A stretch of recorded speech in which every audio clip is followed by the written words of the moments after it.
Alors, dans notre tableau des 12 groupes de végétaux, nous avons un premier groupe de végétaux qui sont les arbres. Et dans les arbres, il y a deux grandes sortes d'arbres. Il y a tout d'abord les feuillus et ensuite les conifères. Les feuillus sont les arbres qui ont des feuilles. Par exemple, ici, nous avons la feuille du chêne. Le chêne, c'est notre arbre repère, notre arbre exemple dans notre tableau. Et donc, c'est un feuillu. Voici la feuille du chêne. De l'autre côté, les conifères. En exemple, nous avons le sapin. Le sapin a des aiguilles. Ici, je vous ai mis les aiguilles du pin. Les conifères peuvent aussi avoir des écailles, comme pour le thuya. Et les conifères ont des cônes, c'est pour ça qu'on les appelle les conifères. Les cônes, ce sont les fruits des conifères. Ici, des exemples de cônes. Ici, nous avons des exemples de feuilles de feuillus. On peut voir qu'il y a beaucoup de formes différentes de feuilles. Il y en a encore plein d'autres, des différences de feuilles, de formes de feuilles.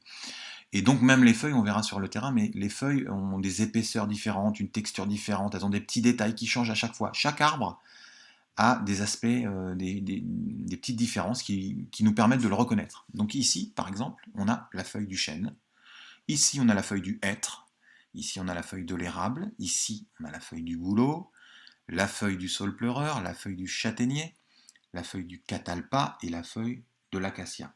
Certaines feuilles sont simples, d'autres feuilles sont composées, comme la feuille de l'acacia.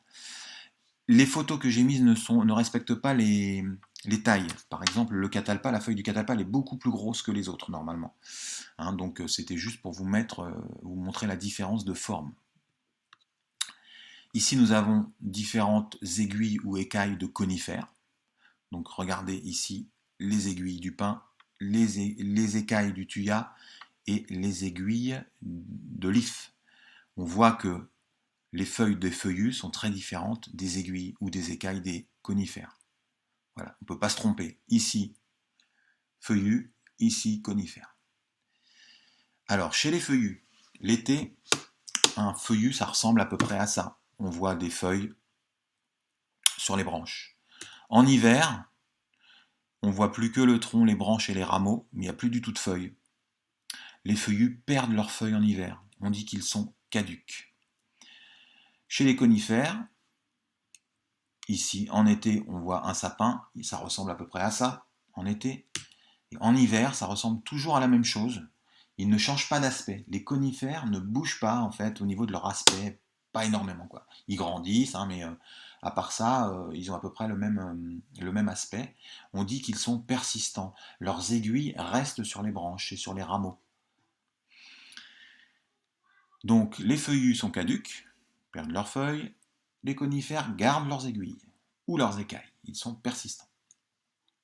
Ici, j'ai mis des exemples de feuilles de feuillus qui commencent à rougir, à jaunir, à brunir. Donc ce sont des feuilles de feuillus en automne.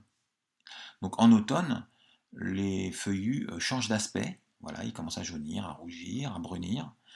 Alors que les conifères, eux, ne changent pas d'aspect. Ici, on peut voir une photo où d'un côté, on a des feuillus qui jaunissent, qui rougissent, qui brunissent. C'est l'automne. Et ici, de l'autre côté, on a des conifères. Eux, ils ne changent pas d'aspect. Puis on voit, voilà, au milieu des conifères, quelques feuillus qu'on repère parce qu'ils commencent à devenir... Ils sont plus verts, en fait. Ils commencent à jaunir, à brunir.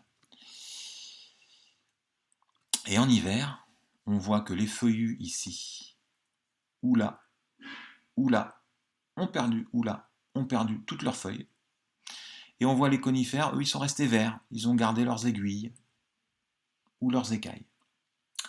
Et sur cette photo-là, j'ai l'impression qu'ici, il y a du lierre.